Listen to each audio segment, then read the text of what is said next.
Breakups are often the symptom of problems in a relationship. My workbook series, The Knowledge, is focused on helping you change your life in 4 key areas: retaining the information that I teach, personal growth, improving your relationships, and of course, re-attracting your ex.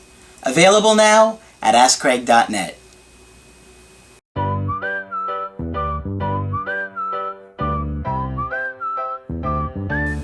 Hi there, I'm Coach Craig Kenneth. I'm Coach Margaret. And today we're going to be looking at types of people you want to avoid when you're dating. Okay. Well, you really want to have a good picture of who you're getting in a relationship with and who that person is before you just jump into something.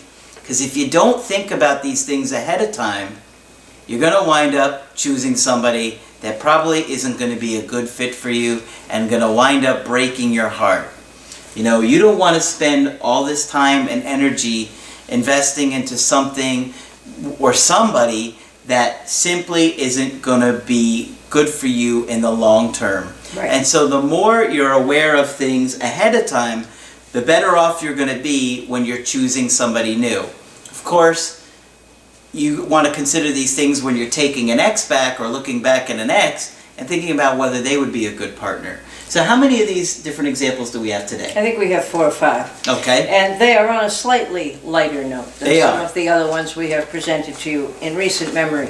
But I thought you might find them amusing and even helpful. I think so. So we're going to start with some types. Different types. Different types. And we're going to start with overly romantic Ronald. Overly romantic Ronald. Right. He already feels like a narcissist. Already. Overly romantic Ronald's downfall is believing that love is enough reason on its own to marry someone. Is that true? Not true. Not true. Not true. Romance can be a great part of a relationship, and love is a key ingredient in a happy marriage. But without a bunch of other important things, it's simply not enough. The overly romantic person repeatedly ignores that little voice that tries to speak up when he and his girlfriend are fighting constantly, or when he seems to feel much worse about himself these days than he used to before the relationship. Shutting the voice down with thoughts like, everything happens for a reason, and the way we met couldn't have just been coincidence, and I'm totally in love with her, and that's all that matters. Now, so it's more of like a fantasy. it's really more of a fantasy. And, you know... The romancing the Yeah. idea of a fantasy. He's being overly romantic, which isn't refreshing in some ways, but you cannot shut down that little voice that we all have inside that tries to protect us. And I always get concerned when people say everything happens for a reason and the way we met couldn't have just been coincidence. So we were meant to be together. It's not so much that I make a decision, it's that I acknowledge that we were meant to be together. And honestly, that's not how it works. Mm-hmm. That's the overly romantic approach, okay? And I'm totally in love with her, and that's all that matters. Mm-hmm. Once an overly romantic person believes he's found his soulmate, he stops questioning things, and he'll hang on to that belief all the way through his 50 years of unhappy marriage. It seems to me there was something else we said about overly romantic Ronald, but there that is. And he doesn't pay any attention to the little voice, and he ties the knot. Yep.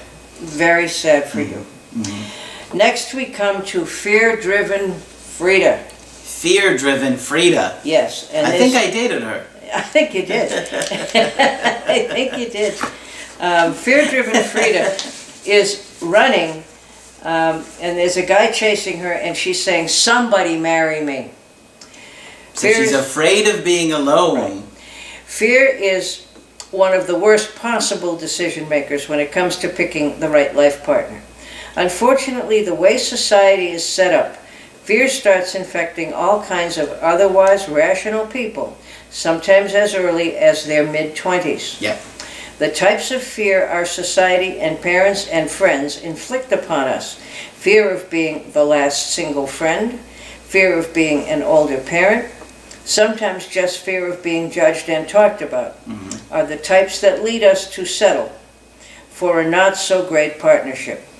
The irony is that the only rational fear we should feel is the fear of spending the latter two-thirds of our lives unhappy with the wrong person. Yeah. Let them talk about you, let them say you're too old to be single, let them say all they want, but don't get with the wrong person. So a lot of people will start chasing Yes. desperately, not Yes. because they really love you Right. or things about you, it's just that Right. they are terrified of being alone. And I've talked to people that were in situations like this where they've had somebody chasing after them and they kept saying, no, this isn't right, no, this isn't right, Yeah. no, this isn't right. Right. And then that person who was only trying to satisfy their own needs says, I can't do this anymore, you won't give me what I want. And that person is like, at first relieved, but then they're like, oh, I think I love this person. I think I made a mistake, but maybe your gut was warning you. Maybe your gut, yeah, and it is so important to listen to your gut. Yep. And how many people do you know? I know many who say, I don't want to go to this family gathering because all I hear is, when are you getting married? Yeah. And once they get married, I don't want to go to the family gathering because all I hear is, when are you going to have children? kids? Yeah. And I mean, enough already. Let people live their own lives. You don't have to, tell them that there are deadlines and, you're impatiently waiting. All Okay? right, what's the third one? Okay, I especially like this one. This is externally influenced Ed. And there's a little this has wonderful little stick figures. And there's a stick figure of Ed. And there's a little guy, which is his gut. And the little guy, which is his gut, is holding a little sign that says no. And other people, friends, relatives, whoever else, are saying yes. And So in other words, everybody's pressuring you to be Right. with this person, and Yeah. you're like, something's not right here. And I Ed, shouldn't do it. and Ed is saying, sorry, there are more of them and their signs are bigger. Okay? Externally influenced Ed lets other people play way too big a part in the life partner decision. The choosing of the partner is deeply personal, enormously complicated, different for everyone, and almost impossible to understand from the outside, Yeah. no matter how well you know someone. As such, other people's opinions and preferences really have no place getting involved. Okay? So we want you to have friends and family and so forth, but you can't let them tell you what to do. No. And I have people say, but all my friends say, it's not about them, it's about you. The saddest example of this is someone breaking up with a person who might have been the right life partner for them because of some kind of external pressure, like religion, or a different set of beliefs, or particular expectations from the family, and all of those things. It can also happen the opposite way, where everyone in someone's life is thrilled with this relationship because it looks great from the outside. And even though it is not actually that great from the inside, Yes. Ed listens to the others because their signs are bigger and overrules his little gut, the little guy with the hat, and ties the knot. I'm sorry, Ed. Probably a big mistake because everybody else made your decision. Yeah. And that's why we talk about decisions probably more than you're interested in. That's Okay. true. We got to try and get you guys to learn this stuff, Yeah. whether you want to hear it or not. We don't really mean that. We don't? Well, Maybe. okay.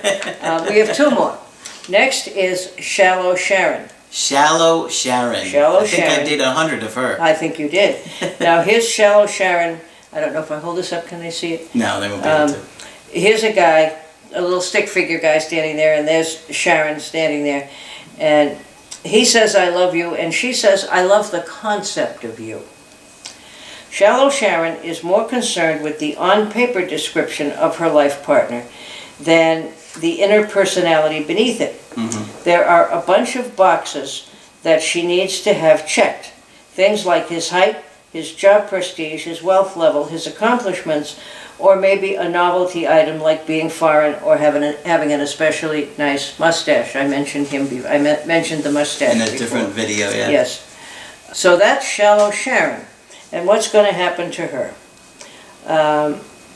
She's going to marry this guy, and he's not going to have other characteristics that you need to have in a marriage and with somebody that you're going to spend that kind of time with. Mm-hmm. He may have all those lovely external qualities, and he may have a driven personality to make money and a lovely resume, but the quality of her connection with her potential life partner, when weighing things, has not been taken into consideration. Yeah. What kind of a connection? Nice check marks, but what kind of a connection do we have?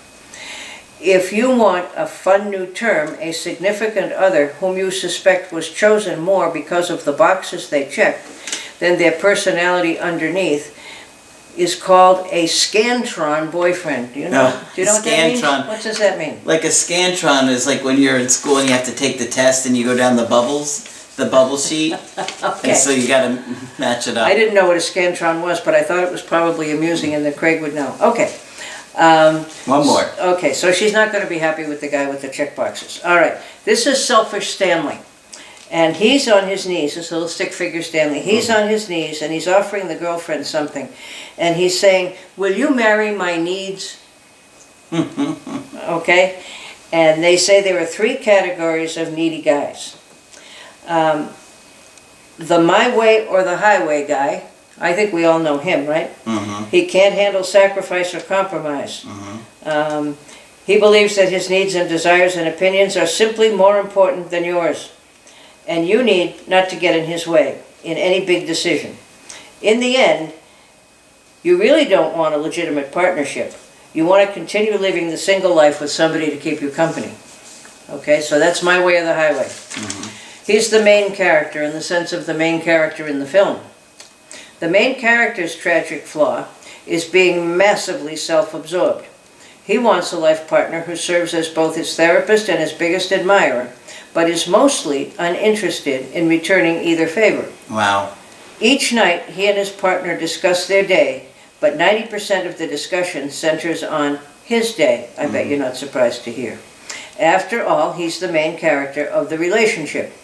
The issue for him is that by being incapable of tearing himself away from his own personal world, he ends up with a sidekick as his life partner, which makes for a pretty boring 50 years. Okay? All right. And then there's the needs-driven selfish person. Everyone has needs and everyone likes to be met. But problems arise when the meeting of needs, she cooks for me, he'll be a great father, she'll make a great wife, he's rich, she keeps me organized, he's great in bed, becomes the main grounds for choosing someone as a life partner. So they might have all those sort of titles. Those listed things are all great perks, but that's all they are, is perks. After a year of marriage, when the needs-driven person is now totally accustomed to having his or her needs met, and it's no longer exciting, there better be a lot more good parts to the relationship he or she has chosen, or that person is in for a really dull ride, because they're never going to be the main character. Exactly. You're just going to be like a background to their life. Yep. And that's my story, and I'm sticking to it. So we hope this was just kind of amusing for you to think about some of these qualities, and you may start to think of overly romantic Ronalds in your life, or what would it, selfish Fear-driven Frida. Selfish Sharon, or Shallow Sharon. Shallow. Externally influenced Ed. I especially like that. He listened to everybody in his life except his own little gut. Yeah, Shallow Sharon, who has the checklist of qualities you must have. And then Selfish Stanley, who says, will you marry my needs? That's right. I love, will you marry my needs? That's right. All right. So hopefully you guys enjoyed this one. Make sure that you subscribe to the channel and put a like on the video. And when you want to get our help personally, just go to my website, askcraig.net, sign up for the coaching option that works best for you. I do email coaching and I do Skype. Margaret is also available for Skype coaching. I'll be happy to hear from you. I'm enjoying it. Just click on Margaret on the top of the website to talk with her. That's it for this video. I'm Coach Craig Kenneth. I'm Coach Margaret. And we will talk with you soon. I'm Craig Kenneth, a relationship coach and a psychotherapist. Every relationship is different, and every breakup is different. Work with me, and you'll get professional help on your situation. Just click on the link in the description below or go to my website, askcraig.net.